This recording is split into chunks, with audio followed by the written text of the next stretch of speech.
जय हिंद दोस्तों। Class 10th का पॉलिनोमियल चैप्टर चल रहा था। जो पिछला क्लास हुआ था उसमें एक्सरसाइज 2.2 का पहले क्वेश्चन का 4 प्रश्न जो है कंप्लीट हो चुका था। अब हमें 5th और 6th दो जो इसका पार्ट है पहले का उसको कंप्लीट करना है। सेम प्रोसेस करना है। क्वेश्चन क्या दिया हुआ है, इसको जो है जीरोज निकालना है, देन वेरीफाई करना है कोफिशिएंट के साथ। जो कोफिशिएंट का रूल आपको बताया गया था वो इसके जीरोज निकाल के कोफिशिएंट के साथ जो सम ऑफ निकालना है और प्रोडक्ट ऑफ जीरोज निकालकर उसको वेरीफाई करना है। सेम वैसे ही करेंगे जैसे करते आ रहे हैं। बस इसको सॉल्व करने का जो है तरीका देखते हैं कैसे सॉल्व होगा। जैसे अभी कुछ जो आपका पिछला प्रश्न था उसमें जब u था u स्क्वायर प्लस u दिया हुआ था और यहाँ वाला पार्ट जो कांस्टेंट पार्ट था वो नहीं दिया हुआ था, तब उसको हमने सीधा यहाँ से जो है कॉमन लेकर सॉल्व किया था, क्योंकि हमें दो पार्ट मिला था, सीधा कॉमन मिल जा रहा था। लेकिन यहाँ पर क्या किया गया है, यहाँ पर जो आपका स्टैंडर्ड फॉर्मेट कहता है A X square plus B x plus C equal to C, जो यह पॉलिनोमियल का जो स्टैंडर्ड फॉर्मेट है उसमें यह नहीं दिया हुआ है। दैट मीन्स बी वाला जो पार्ट है यहाँ जो यह पार्ट गायब है। इसका मतलब यहाँ बी का वैल्यू जो है 0 रहा होगा, तभी यह गायब हो गया, हट गया। 0 से x में मल्टीप्लाई करेंगे हट गया। तो यहाँ पर इसे t लिखा हुआ है तो क्या होता है a t square plus b की जगह 0 रहा होगा प्लस सी की जगह 15। तो यहाँ पर जो ये पार्ट है वो हट गया है। तो इसको कैसे सॉल्व करेंगे यह देखते हैं। यहाँ पर इसको सॉल्व करने के लिए अलग तरीका अपनाएंगे और सेम ऐसे क्वेश्चन आता है तो वही तरीका हमेशा अपनाएंगे। क्या है मेथड देखिए, टी स्क्वायर यहाँ जो है आप लिख सकते हैं √15 का स्क्वायर, ऐसा लिखा जा सकता है। चूंकि हमने √15 पर स्क्वायर लगाया है, जब रूट भी लगा दिया, 15 पर हमने रूट लगा दिया और उसका फिर स्क्वायर कर दिया।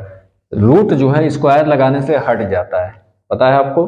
रूट जो है अगर रूट का स्क्वायर किया जाएगा तो यहाँ हट जाएगा यह, तो यहीं फिर वापस 15 आ जाएगा।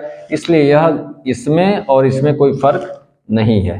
क्लियर, आगे चलते हैं। अब एक फार्मूला आपको पता होगा, A square minus B square equal to A plus B, एक ब्रैकेट में और एक ब्रैकेट में ए माइनस बी हो जाता है। ये फार्मूला पता है ना। यह जो आपको फार्मूला दिख रहा है सेम उसी पर यह है, उसको सेट किया जा सकता है। वैसे ही टी स्क्वायर माइनस जो है √5 का स्क्वायर ए स्क्वायर माइनस बी स्क्वायर है, तो पहले एक ब्रैकेट में प्लस में कर लेंगे, एक ब्रैकेट में माइनस में। तो कैसे करेंगे, टी प्लस √15 एक ब्रैकेट और एक ब्रैकेट में हो जाएगा टी माइनस √15। अब देखिए यहाँ पर दो ब्रैकेट आ गए, पहले जैसे सॉल्व कर रहे थे सेम वही कंडीशन में आ गए। अब यहाँ पर क्या करेंगे, यहाँ सीधा सीधा आप वही फॉर्मेट उसी तरीके से लिखेंगे, टी स्क्वायर माइनस 15 0 कब होगा, तो लिखेंगे पॉलिनोमियल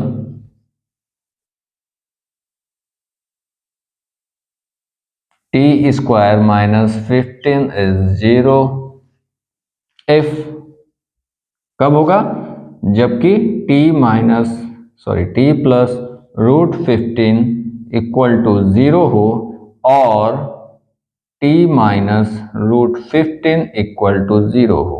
या तो टी प्लस ये 0 हो जाए या तो ये 0 हो जाए, दोनों कंडीशन में से कोई भी एक होगा तो क्या होगा, ये 0 हो जाएगा। या इसके जीरोज वैल्यू आप निकाल सकते हैं। ठीक है, जीरोज निकालना है तो यहाँ पे पूरा कंप्लीट नहीं हुआ, इज 0 इफ।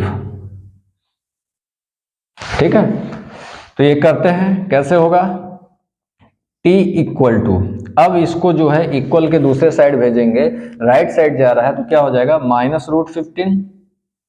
इसको देखते हैं, t इक्वल टू माइनस √15 को इक्वल के राइट साइड भेजना, लेफ्ट है अभी राइट भेजना है दूसरे साइड, तो ये क्या हो जाएगा माइनस से प्लस हो जाएगा √15। क्लियर, तो यही आपका जो आ गया क्या, जीरोज आए हैं। तो इसको लिख लेते हैं सेम प्रोसेस जैसे पहले किए हैं।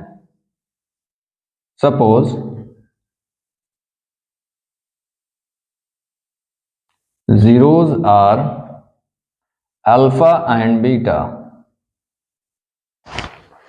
क्लियर?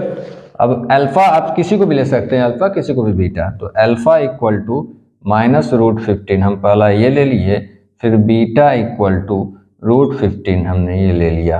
अब यहाँ पर हमको दो जीरोज जो है मिल गए। अब क्या करेंगे, सम निकालेंगे इनका, sum of zeros equal to sum of zeros, इनको जोड़ दीजिए, क्या होगा, alpha plus beta, that means √15, alpha जो कितना है √15, बीटा कितना है प्लस √15, यहाँ -√15 है और यहाँ प्लस √15 है, इक्वल टू कितना हो जाएगा, 0 होगा। क्लियर है ना? √15 से कंफ्यूज ना होइए, -2 है +2 अगर करेंगे, एक बार माइनस में एक बार प्लस में, तो इसको इक्वल टू 0 ही आता है। क्लियर? तो यहाँ दो नंबर्स है, एक माइनस में एक प्लस में है तो 0 आएगा। आगे चलते हैं, अब क्या निकालना होगा, प्रोडक्ट ऑफ जीरोज, क्या हो जाएगा, अल्फा इंटू बीटा, तो अल्फा क्या है -√15 इंटू √15 होगा, यह -√15 अल्फा है और √15 जो है बीटा होगा, तो क्या आएगा, माइनस है, पहले माइनस लिख लेंगे, √15 इंटू √15, √15 स्क्वायर हो जाएगा, दो बार किया जा रहा है, तो आपको पता है कि जब स्क्वायर होता है तो रूट हट जाता है, तो क्या होगा 15, केवल 15 आएगा। That means sum of zeros आपका क्या आया 0, प्रोडक्ट ऑफ जीरोज आपका क्या आया 15। क्लियर? अब हमको वेरीफाई करना होगा, क्योंकि बोला है कि आपको कोफिशिएंट के हिसाब से वेरीफाई करना है, तो कोफिशिएंट फॉर्मेट में पहले करेंगे और देन वेरीफाई करेंगे। देखते हैं कैसे।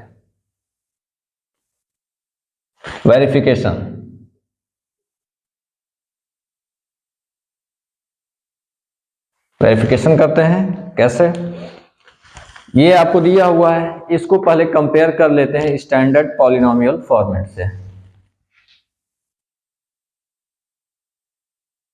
कंपेयरिंग क्या है, टी स्क्वायर -15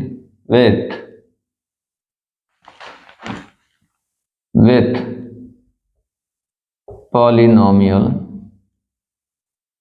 क्या हो जाएगा, AT² plus BT plus C, इसी से आपको कंपेयर करना है। तो कंपेयर करिए, A की वैल्यू क्या हो जाएगी, A equal to t square का जो कोफिशिएंट होगा वो इसका होगा, कोफिशिएंट से तो क्या होगा 1, B इक्वल टू कितना हो जाएगा, B का कंपेयर करिए तो T वाला है ही नहीं, ये जैसे हमने T लिखा है AX² plus BX plus C होता है, वही चीज आप T कोफिशिएंट, चूंकि यहाँ वेरिएबल यहाँ T दिया हुआ तो हम भी यहाँ पर T करेंगे, तो यहाँ पर B के साथ यह जो वेरिएबल है T का वो गायब है, दैट मीन्स यह B जो है 0 रहा होगा, तो 0 से गुणा कर दिए तो ये पूरा 0 हो गया, इसलिए उसको नहीं लिखा गया है, that means B equal to 0।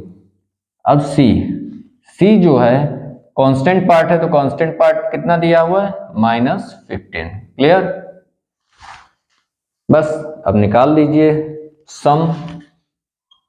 Some of zeros, तो इससे आपको जो मिला था फार्मूला वो क्या था, स्टैंडर्ड फॉर्मेट से क्या मिला था -B/A, दैट मीन्स आपके पास B की वैल्यू दी हुई है, रख सकते हैं आराम से, -B की वैल्यू क्या है 0/A, A की वैल्यू क्या है 1 रख दिए, -0/1, 0 में किसी भी संख्या से डिवाइड करेंगे तो क्या आएगा 0 ही आएगा, और ये 0 आ गया। अब देखिए यहाँ sum of zeros alpha plus beta आपका कितना आया था 0, और यहाँ सम ऑफ जीरोज जो है यहाँ भी आपको 0 आ गया, जबकि आप कोफिशिएंट जो है उसके थ्रू निकाल रहे हैं, कोफिशिएंट के थ्रू निकाले हैं तो भी वही आया, और यहाँ पर जो जीरोज आपको वैल्यू इसको सॉल्व करके निकाले थे उससे निकाले हैं तो भी वही आया, तो ये आपको वेरीफाई हो रहा है। नेक्स्ट देखते हैं प्रोडक्ट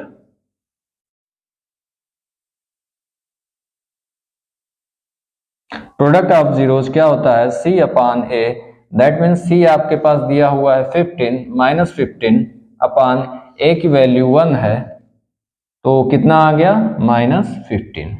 यही आपका आंसर हुआ -15। यहाँ देखिए प्रोडक्ट ऑफ जीरोज यहाँ 15 आया, जब इस जीरो जो वैल्यू निकाल लिए थे, जीरोज निकाल दिए थे, उससे निकाले हैं तब भी आपको -15 आया, और जब कोफिशिएंट के थ्रू निकाले हैं तब भी आपका -15 आया। तो यह वेरीफाई हो गया कि यह सेम आपका जो है आएगा, चाहे ऐसे निकालें चाहे वैसे इस तरीके से निकालें, कोफिशिएंट के थ्रू यह वेरीफाई हो गया। तो यह आपका क्वेश्चन नंबर 1 का 5th पार्ट कंप्लीट हुआ। अब हम इसके जो है 6th पार्ट पे चलते हैं। इसका जो है 6ठा प्रश्न है उसको देखते हैं क्या है। तो 6th पार्ट जो है आपके सामने क्या है, 3x² - x - 4। यहाँ पर इसको वही काम करना है, जीरोज निकालना है और देन वेरीफाई करना है कोफिशिएंट के थ्रू। तो करते हैं, इसको सॉल्व करिए। कैसे होगा पता है कि इसको मल्टीप्लाई करेंगे इन दोनों को, जो आपका कांस्टेंट है यहाँ से और ये वेरिएबल का जो कोफिशिएंट है, इन दोनों को मल्टीप्लाई करेंगे। कितना हो जाएगा 3 × 4 12। अब ऐसे करना है कि यहाँ तो सीधा मिल जा रहा है आपके पास कि यहाँ पर जो आपके पास आना चाहिए कितना, यहाँ पर क्या है कोफिशिएंट के साथ 1 है।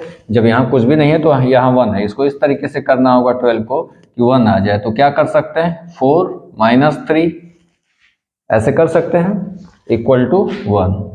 तो यह जो आपका आया है यहाँ लिखा जा सकता है 4 - 1, तो सेम कोई चेंज नहीं होगा। इसको यहाँ लिख लेते हैं कैसे, 3x² - 4 - 3 × x - 4। कोई दिक्कत नहीं है। आगे चलते हैं, जो यहाँ दिया होता है उसी के हिसाब से करते हैं इसको ना। तो यहाँ पर चूंकि 1 है तो हमने इस तरीके से किया कि 1 आ जाए, तो 4 - 3, इसको इस तरीके से तोड़ा, 4 × 3 करेंगे 12 आ जाएगा। क्लियर। अब आगे चलते हैं, यहाँ जो है इसको ब्रैकेट को खोलते हैं, 3x² माइनस यहाँ गया 4 लिखेंगे अब, और x अंदर आया x, फिर यहाँ माइनस माइनस, ये माइनस अंदर आया तो प्लस हो गया, अंदर जाके प्लस हुआ, देन x अंदर आया तो क्या होगा 3 × x और -4 ये होगा। ठीक है। अब आगे चलते हैं, आगे क्या होगा। अब 4 पार्ट बन गए, 3, 2 इधर 2 इधर, कॉमन लेते हैं 2 2 करके। इन दोनों में क्या कॉमन आपको दिख रहा है, यहाँ 3 है, यहाँ 4 है, कॉमन नहीं, यहाँ x² है, यहाँ x है, तो x कॉमन मिल जाएगा। तो x कॉमन लेते हैं, बचता क्या है 3, यहाँ क्या बचा x, माइनस यहाँ क्या बचा 4, x कॉमन हो चुका है, कंप्लीट। इन दोनों में देखते हैं क्या कॉमन है, यहाँ 3 यहाँ 4 कॉमन नहीं है, यहाँ x है, यहाँ कुछ भी नहीं है, कॉमन नहीं है। तो जब कुछ भी कॉमन नहीं है तो क्या कॉमन हो सकता है, केवल 1। तो 1 क्या लिखेंगे 3x - 4। अब यहाँ पर हमको 2 पार्ट मिल गया, एक ये और एक यहाँ। अब इसमें कॉमन लेते हैं, इन दोनों पार्ट में कॉमन आपको क्या दिख रहा है 3x - 4, यहाँ 3x - 4 कॉमन ले लेंगे, तो लेते हैं 3x - 4 हमने कॉमन लिया। अब क्या बचा, इस पार्ट पे केवल x बचा तो x लिख लेते हैं, इस पार्ट में क्या बचा 1 बचा, प्लस के साथ +1 तो +1, साइन के साथ जो बचा वही लिखते हैं, यहाँ लिख दिया। अब सेम प्रोसेस जैसे करते आ रहे हैं, यह 0 कब होगा, जब या तो ये 0 है या तो ये 0, बस ये लिख देना है। 3 क्या है पॉलिनोमियल,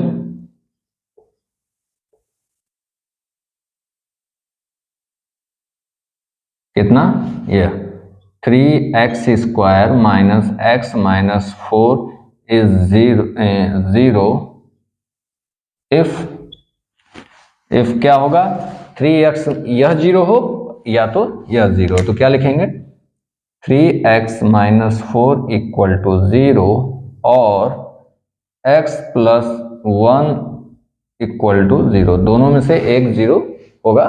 ठीक है, तो इसको करते हैं सॉल्व, क्या होगा 3x, इस 4 को दूसरे साइड ले जाएंगे राइट साइड, ठीक है, क्या हो जाएगा 4 हो जाएगा, क्योंकि यहाँ -4 है, उधर गया तो +4 हो जाएगा, साइड चेंज हो रहा है तो इसका साइन भी चेंज हो जाएगा, तो उधर जाने पर प्लस हो जाएगा। अब क्या करेंगे x = यह 3 जो मल्टीप्लाई में है तो इधर जाएगा नीचे, अपान में हो जाएगा 4/3 हुआ। दूसरा देखते हैं, x इक्वल टू, यह +1 में इसको दूसरे साइड भेजेंगे तो क्या हो जाएगा -1। तो आपको 2 मिला, एक यहाँ एक यहाँ, यही आपका जीरोज है। ठीक है, अब सपोज करके आगे चलते हैं। Suppose zeros are alpha and beta, alpha and beta, तो इसको अल्फा इसको बीटा मान लेते हैं, किसी को भी मान सकते हैं आप, जैसी आपकी इच्छा। Alpha equal to 4/3, beta equal to -1। यह आपको मिल गया 2 जीरोज। ठीक है, क्या मिला? Alpha equal to 4/3, beta equal to -1। अब जो है इसका निकालेंगे क्या, सम ऑफ निकालना है, sum of zeros and product of zeros, और देन कोफिशिएंट वाला फॉर्मेट लगा के वेरीफाई करेंगे। तो देखते हैं, पहले क्या निकालेंगे, सम ऑफ जीरोज इक्वल टू क्या है, पहला ये है दूसरा ये है, तो क्या होगा alpha plus beta, alpha plus beta equal to क्या है 4/3 -1, बीटा का क्या है -1, तो इसको माइनस करते हैं, क्या हो जाएगा, एलसीएम आपका 3 होगा, यहाँ 4 होगा, -3 होगा, इक्वल टू कितना आ जाएगा 1/3 आया। ठीक है, अब चलते हैं, क्या करेंगे, प्रोडक्ट ऑफ जीरोज, क्या होगा अल्फा इंटू बीटा, करिए अल्फा इंटू बीटा, अल्फा कितना है 4/3 इंटू -1, कितना आ जाएगा -4/3 आएगा। अब करते हैं वेरिफिकेशन, इतना प्रोसेस हो गया, अब वेरिफिकेशन करते हैं।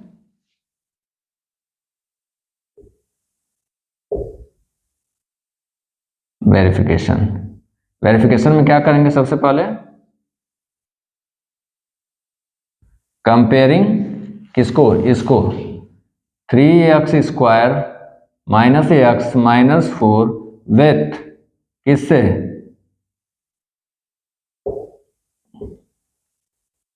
पॉलिनोमियल क्या ax² + bx + c, इससे करेंगे। तो कंपेयर करने में आप कंपेयर करके आसानी से बता सकते हैं कि a इक्वल टू कितना होगा, ax का कोफिशिएंट कितना है यहाँ 3, फिर क्या होगा b निकालना है, b इक्वल टू y का कोफिशिएंट यहाँ पर क्या है -1, चूंकि कुछ भी नहीं है तो 1 होगा, तो -1, यहाँ c equal to constant part कितना है -4, हो गया ये। अब हमने कंपेयर करके निकाल दिया, अब सेम प्रोसेस फिर करेंगे, चूंकि हमने सम ऑफ जीरो जो प्रोडक्ट ऑफ जीरो जो निकाला था वो यहाँ जीरो जो वैल्यू आई थी इससे निकाला था, अब हम यहाँ कोफिशिएंट के सहारे से निकाल रहे हैं जीरो। तो निकालते हैं, सम ऑफ जीरोज इक्वल टू क्या होता है -b/a, तो क्या होगा -b कितना है -1 /a कितना है 3, यहाँ माइनस ये पहले से तो माइनस लिखे हैं, -1 है तो यहाँ माइनस लिखेंगे। ठीक है, तो यह कितना आ जाएगा, जब इसको यहाँ मल्टीप्लाई करेंगे, माइनस है और अंदर भी माइनस है, तो माइनस माइनस प्लस हो जाएगा, तो 1/ कितना हो गया 3। अब देखिए सम ऑफ जीरो जब हम निकाल रहे हैं कोफिशिएंट की सहायता से तो कितना आया 1/3, और यहाँ सम ऑफ जीरो जब हम यहाँ जो अल्फा बीटा के थ्रू निकाले थे, यहाँ सॉल्व करके जो सम ऑफ जीरो निकाले थे, इससे जब हम सम निकालते हैं तो भी 1/3 और यहाँ भी 1/3 आया। क्लियर, वेरीफाई हो रहा है। अब आगे चलते हैं, प्रोडक्ट ऑफ जीरो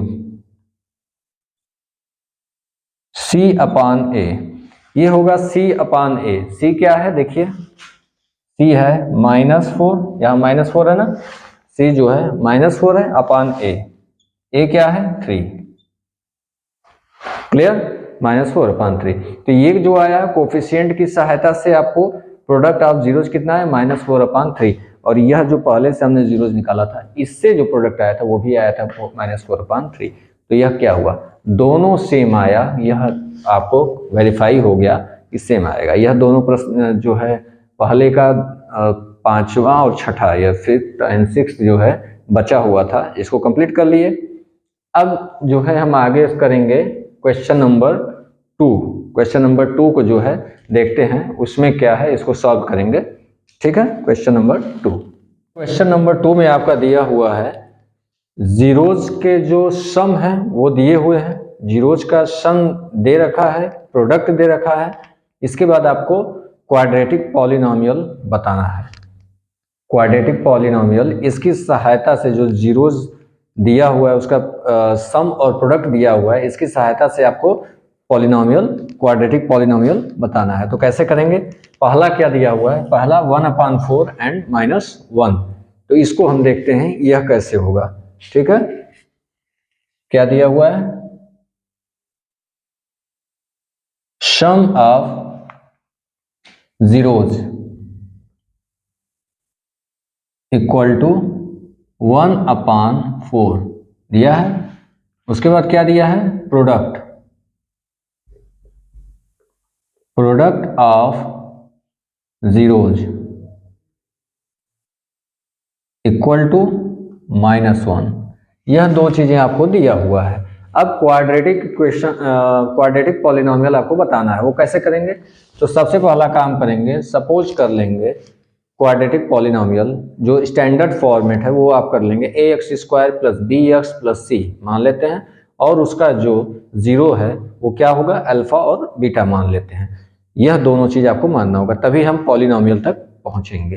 ठीक है, तो पहला काम कर लेते हैं क्या, लेट क्वाड्रेटिक पॉलिनोमियल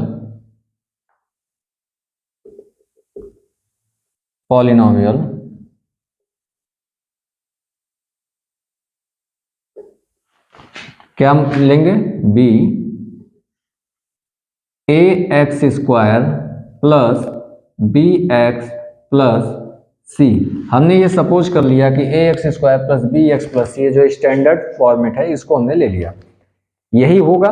बस अब हमको क्या करना होगा, a कोफिशिएंट की वैल्यू, b कोफिशिएंट की वैल्यू और c जो है कांस्टेंट है, इसकी वैल्यू यहाँ इसकी सहायता से अगर हम ला दें, इस जीरोज की सहायता से यहाँ पर वैल्यू रख दें, तो हमको पता चल जाएगा कि यह क्या है। यही करना है, क्वाड्रेटिक पॉलिनोमियल हमने ये मान लिया। अब यहाँ पर दिक्कत यह है कि a, b और c के फॉर्मेट नहीं रहना है, यहाँ नंबर होना चाहिए, संख्या होनी चाहिए। तो नंबर हम कहाँ से लाएंगे, इनकी सहायता से। तो हमको पता है कि जीरोज का ये सम दिया है, जीरोज का यह प्रोडक्ट दिया है, तो जीरोज के सम और कोफिशिएंट वाला जो रिलेशन है हमको पता है, alpha + beta = -b/a, alpha × beta = c/a। वही रिलेशन से हम b, c और a b c निकाल लेंगे और यहाँ रख देंगे, बस वही काम करना है। क्लियर, तो वही रिलेशन, बस इतना ही करना है, हो गया। अल्फा, यह अल्फा + बीटा दिया हुआ है, यह अल्फा × बीटा दिया हुआ है, इसका आपको पता है क्या होता है, -b/a और c/a, दोनों से रिलेशन से हम निकाल लेंगे वैल्यू और यहाँ रख देंगे, हमको मिल जाएगा क्वाड्रेटिक इक्वेशन। बस इतना है करना, जो है वो आप एक शॉर्ट में आप समझ गए। अब चलते हैं क्या लिखें, इसका पहले हम जीरोज मान लेते हैं, क्या होगा, एंड इट्स जीरोज आर क्या ले लेते हैं, अल्फा ले लेते हैं, एंड दूसरा क्या लेते हैं, बीटा। इसके दो जीरोज क्या हो गए, अल्फा और बीटा। अब क्या करते हैं, जो दिया हुआ है सम ऑफ जीरोज क्या दिया है, 1/4, दैट मीन्स जीरोज क्या है, अल्फा और बीटा। तो क्या दिया हुआ है, अल्फा + बीटा = -1/4 दिया है। लेकिन अगर आप इससे निकाला जाए, अभी उसको छोड़िए, इससे देखिए, क्वाड्रेटिक पॉलिनोमियल हमने ax² + bx + c हो गया, इसके दो जीरोज अल्फा और बीटा हैं। तो जब जीरो अल्फा और बीटा है तो अल्फा + बीटा = यहाँ इससे कोफिशिएंट्स रखिए, क्या होगा, -b/a, यही होता है, सही है। दूसरा चीज क्या होता है, अल्फा × बीटा, यह कितना होगा, c/a, यही होगा। बस यहाँ आपको लिख देना है और कुछ नहीं करना है। अब चलते हैं आगे, यहाँ पर हमको a b a c है, तो हमको इसी की सहायता से a b c निकाल लेना है, बस यहाँ रख देना है, यही काम है। हमने इतना काम किया, अब इसी से जो है, अब इसका यूज करके हम निकालेंगे ए, बी और सी की वैल्यू। तो कैसे निकालेंगे? अल्फा प्लस बीटा का मतलब यह हुआ सम ऑफ जीरोस कितना दिया हुआ है 1/4 equal to minus b upon ए, इसको लिख सकते हैं। क्लियर? यहां पर अल्फा इंटू बीटा का वैल्यू कितना है -1, यहां रखेंगे क्या -1 equal to c upon a.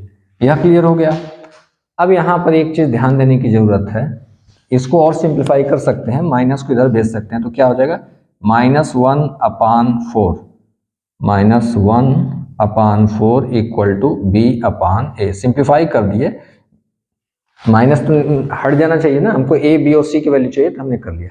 अब यहाँ और यहाँ में आपको फर्क क्या दिख रहा है? देखिए b की वैल्यू यहाँ क्या हो जाएगी, ऊपर का ऊपर नीचे का नीचे, आप कंपेयर कर लीजिए। ऊपर का किए तो b का क्या हो गया -1, क्लियर है, कोई दिक्कत नहीं है।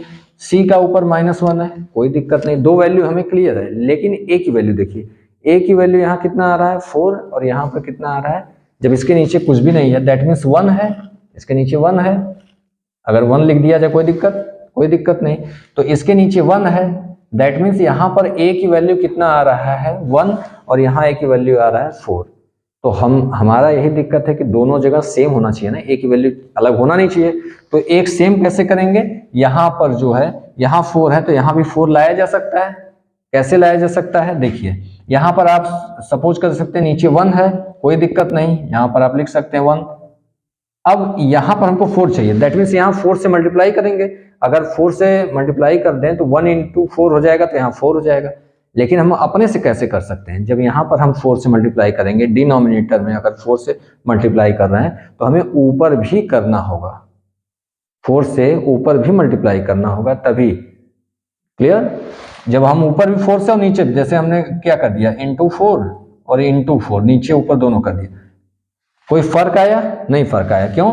क्योंकि 4 से 4 कट जाएगा, तो बात वही आएगी। अगर 4 से 4 हमने काट दिया तो इसको हटा देंगे तो बचा क्या, सेम वही रह जाएगा, तो कोई फर्क नहीं पड़ेगा। हम 4 से मल्टीप्लाई करेंगे लेकिन इस तरीके से करेंगे कि इसमें कोई फर्क नहीं आना चाहिए, सेम होना चाहिए। तो सेम कैसे होगा, नीचे भी और ऊपर भी। आपके दिमाग में यह है कि यहाँ 4 से मल्टीप्लाई कर दे, ऊपर क्यों कर रहा है, तो नीचे आप कर सकते हैं। लेकिन दिक्कत यह है कि अगर नीचे कर दिए तो ये -1/4 हो जाएगा, नीचे 4 हो जाएगा और इसकी वैल्यू चेंज हो जाएगी। केवल यहाँ हम 4 करेंगे, तो अगर हम इसको 1/4 लिख दें -c/a, तो क्या यह दोनों इक्वल है?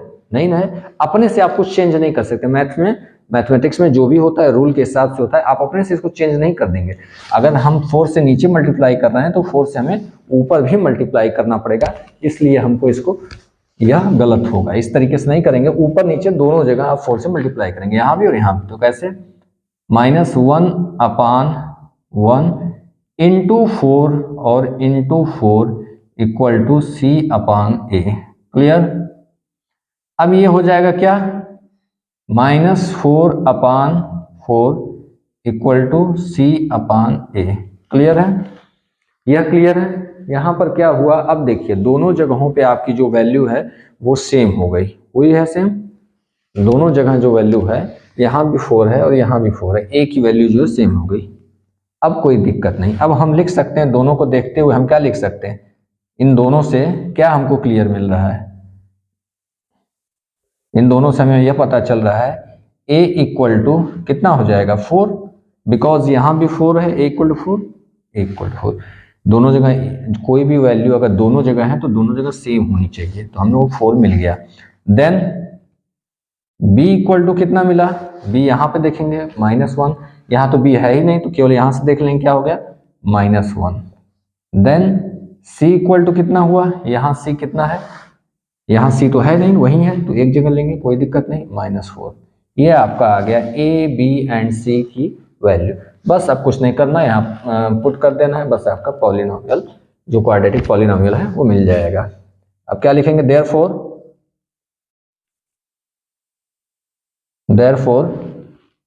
क्वाड्रेटिक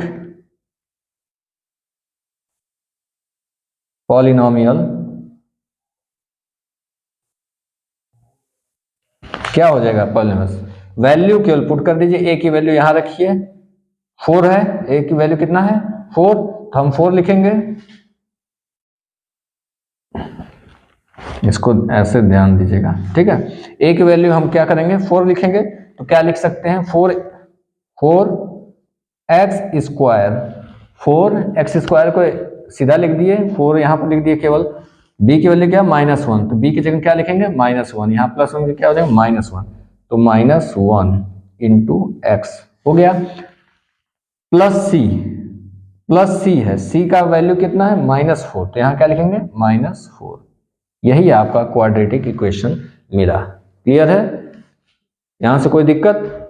या तो इसको हम शुद्ध रूप में भी लिखना चाहें और थोड़ा सिंप्लीफाई करना चाहें तो यहाँ 1 है, 1 -1x है, तो 1 की लिखना ना लिखना कोई दिक्कत नहीं, यहाँ हटा सकते हैं इसको, या ऑब्लिक कर क्या लिख सकते हैं, 4x square -x -4, that is your polynomial quadratic equation, ठीक है, सॉरी क्वाड्रेटिक पॉलिनोमियल। क्लियर हो गया, बहुत ही सिंपल है यह, अगर आपको एग्जाम में आता है तो इसको बहुत आसानी से आप कर सकते हैं। केवल यहाँ पर जीरोज का सम दिया हुआ है, जीरोज का प्रोडक्ट दिया हुआ है, सम से आप एक वैल्यू निकाल लेंगे, 2 वैल्यू आपको यहाँ मिलेगी, ए और बी की सम से -b/a, प्रोडक्ट से आपको मिल जाएगा c/a। ए दोनों में एक ही चीज ऐसा है जो दोनों में समान है, वो ए है, तो ए की वैल्यू भी दोनों जगह समान होनी चाहिए, बस आपको उसको समान कर देना है।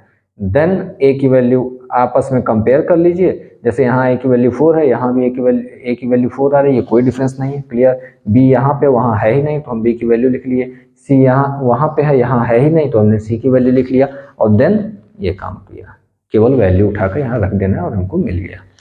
चलते हैं दूसरा एग्जाम्पल, जब इसका दूसरा पॉइंट देखेंगे तब और क्लियर हो जाएगा। तो देखते हैं इसका दूसरा पॉइंट।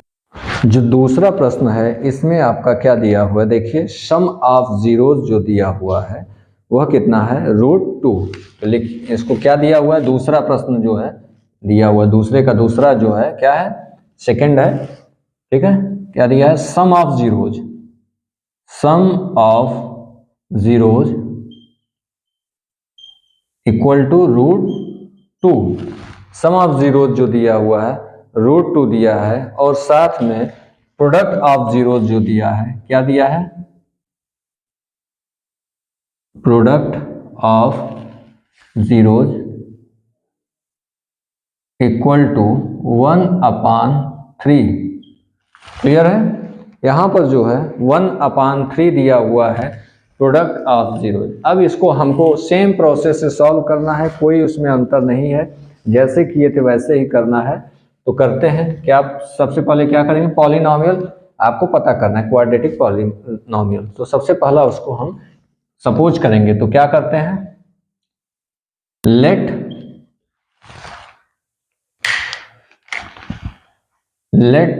क्वाड्रेटिक पॉलिनोमियल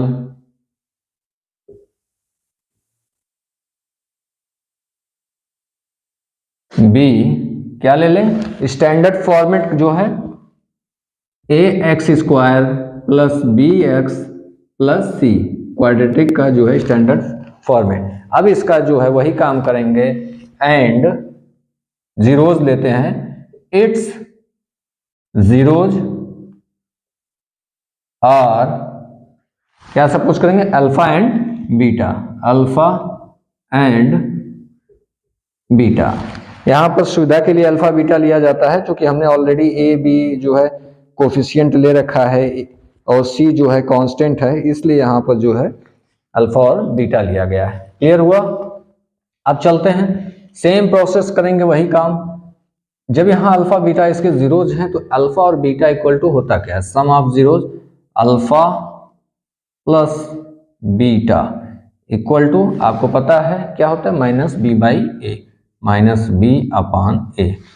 और अल्फा इंटू बीटा क्या होता है, alpha into beta equal to c/a। Clear, अब -b/a, तो अल्फा प्लस बीटा का वैल्यू यहाँ क्या दिया हुआ है, हम क्वेश्चन में दिया हुआ कितना, √2 इक्वल टू -b/a। कहाँ दिया है, प्रश्न में आपको दिया हुआ है, इसको लिख सकते हैं from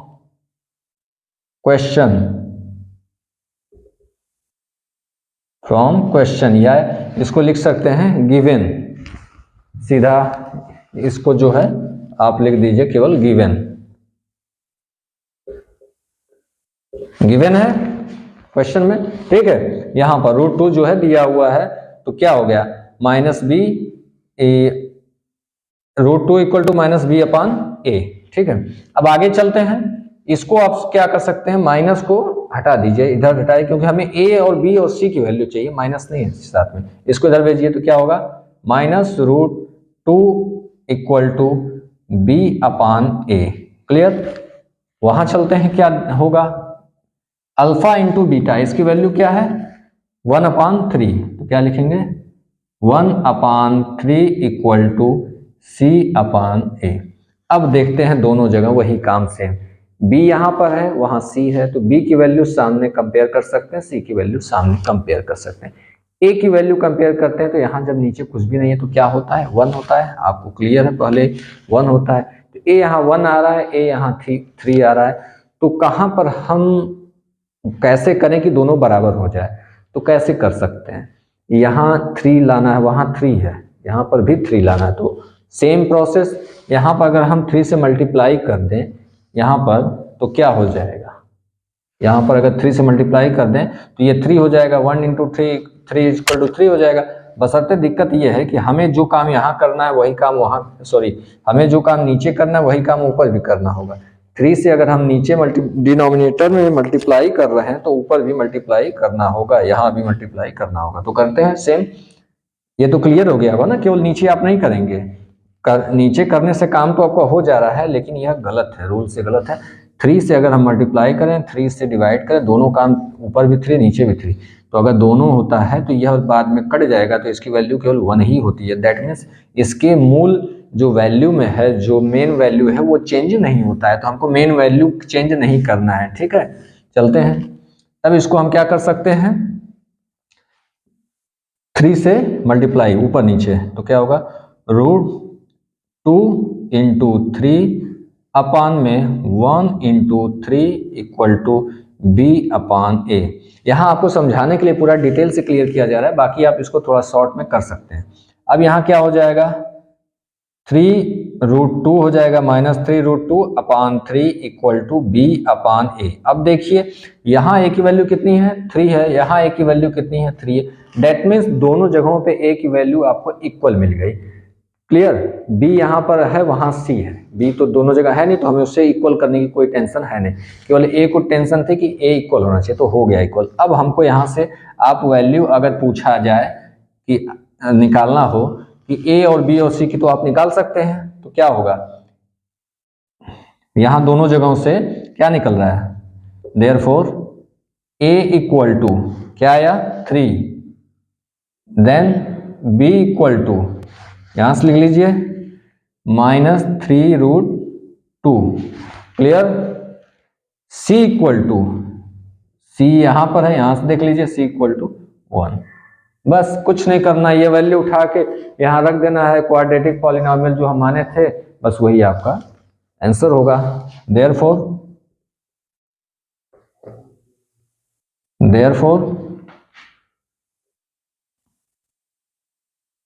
quadratic polynomial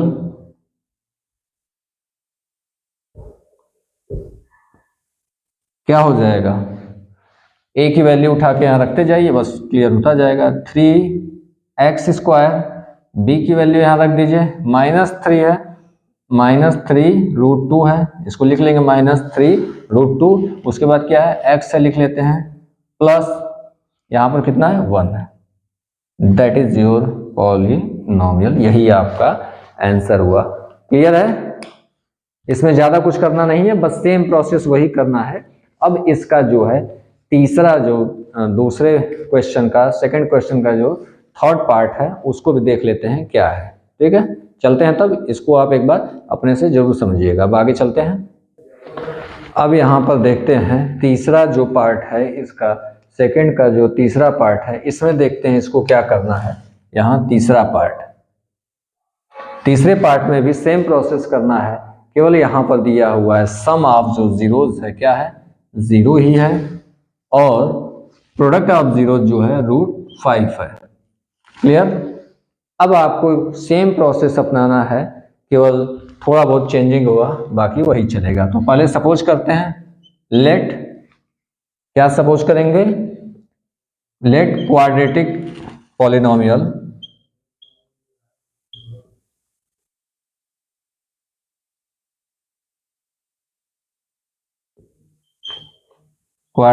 polynomial be standard format same ax square plus B x plus c, standard format हो गया, एंड इट्स जीरोज आर, इसका जीरोज देख लेंगे क्या होगा, अल्फा एंड बीटा। जीरो जो हमने सपोज कर लिया, क्या सपोज किया, अल्फा एंड बीटा, बस इसी पर हमको आगे बढ़ना है, सेम प्रोसेस करना है हमें। अब यहां से आपको पता चलता है इनके बीच जो रिलेशन है जीरोज एंड कोफिशिएंट का, क्या होगा, alpha plus beta equal to minus b upon a, alpha plus beta equal to minus b upon a. अब यहां देखते हैं अल्फा प्लस बीटा क्या दिया हुआ है, सम ऑफ जीरोज क्या दिया है, zero, zero equal to minus b upon a, क्या है, यह गिवन है, क्लियर, यह आपको गिवन है। और यहां देखते हैं alpha into beta equal to क्या हो जाएगा, सी अपान ए, जो रिलेशन है कोफिशिएंट के साथ वो यही है। Then alpha into beta equal to क्या दिया है, √5 equal to c upon a, clear है, यही है। अब यहां देखने वाली बात है कि दोनों जगहों पर वैल्यू किसकी कितनी है, ए की वैल्यू यहां पर कितनी है, जीरो देख के कंफ्यूज नहीं होना है, जीरो अगर ऐसे लिखा हुआ है केवल जीरो है, दैट मीन्स जीरो के नीचे भी वन है। कोई भी नंबर आपको कहीं दिया हो 2 3 4 इस तरीके से लिखा है, 1 लिखा है और जीरो भी लिखा है, तो भी आपके समझ जाना चाहिए कि जब कुछ भी इसके नीचे नहीं है, अपान में नहीं है, सभी जो है अपान में वन है,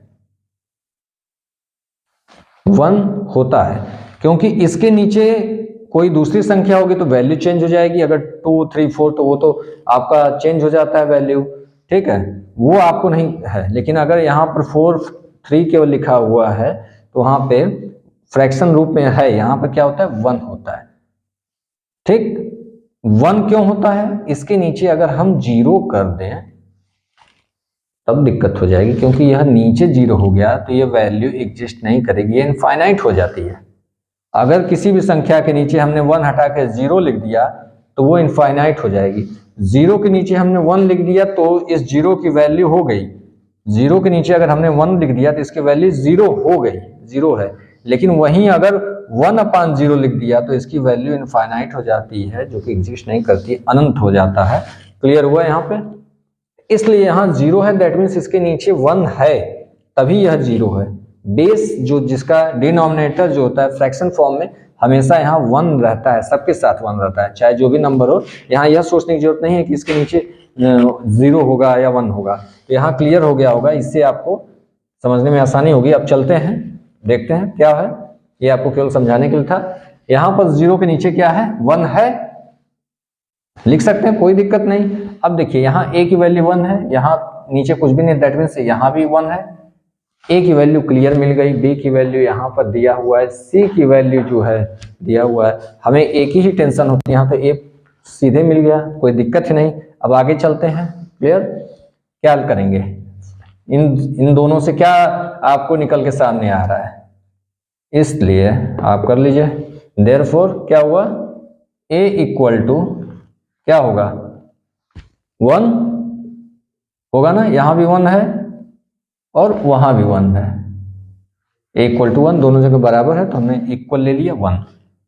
बी इक्वल टू क्या हो गया, बी केवल यहीं पर है, minus b equal to zero या बी इक्वल टू जीरो, तो बी का जो है जीरो हो गया। सी इक्वल टू कितना हो गया, यहाँ सी इक्वल टू √5 हो गया, क्लियर, ये और आसानी से हो गया। देयरफॉर क्या हुआ, पॉलिनोमियल जो है उसको हम लिख लेते हैं केवल, ठीक है, देयरफॉर क्वाड्रेटिक पॉलिनोमियल इज क्या है, क्लियर हो गया। ए एक्स स्क्वायर, ए की वैल्यू यहां से उठा कर रख दीजिए, 1x स्क्वायर प्लस बी कितना है 0, और उसके बाद x प्लस सी कितना है √5, यही हुआ। चूंकि यहाँ 0 है तो दैट मीन्स इसकी कोई जरूरत है नहीं, इसको हटा सकते हैं। यहाँ 1 इंटू एक्स स्क्वायर है तो 1 भी हटा के लिख सकते हैं, केवल एक्स स्क्वायर लिख सकते हैं, एक्स स्क्वायर प्लस अब यहाँ 0 इंटू एक्स इक्वल टू 0, यह वैल्यू खत्म हो गई, यहाँ टोटल 0 हो गया, बचा क्या √5, केवल ये बचा। तो यही आपका पॉलिनोमियल हो गया, जो आपका आंसर हुआ, क्लियर, यही आपका आंसर हुआ एक्स स्क्वायर प्लस √5। और इसी के साथ आपका इसका जो है तीसरा प्रश्न, क्वेश्चन नंबर 2 का तीसरा प्रश्न कंप्लीट हुआ। बाकी जो आपको एक एक एक्सरसाइज का एक एक प्रश्न कराया जा रहा है, इसलिए टाइम लगेगा, यह लंबा हो जाता है वीडियो, लेकिन अब जो है इसके प्रश्न जो है आगे हम करेंगे। क्वेश्चन नंबर 2 के जो है प्रश्न बाकी जो है उसको आगे करेंगे कुछ एक्सरसाइज के साथ और एग्जाम्पल के साथ, इसलिए अभी फिलहाल जो है इसको यहीं पर रोकते हैं, बहुत लंबा हो जाएगा आपका, क्लियर। अब बाकी जो प्रश्न है एक्सरसाइज के सारे प्रश्न कराए जाएंगे, एक भी छूटेंगे नहीं, आपको नेक्स्ट जो क्लास मिलेगा, नेक्स्ट वीडियो, उसमें पूरा मिलेगा आपको। जो बचा हुआ 3 है उसके साथ क्वाड्रेटिक तो हो गया, क्यूबिक के कुछ जो है एग्जाम्पल देख लेंगे, क्योंकि क्यूबिक आपके चैप्टर में एग्जाम्पल में दिया हुआ है। ठीक है, फिलहाल के लिए इतना ही, धन्यवाद।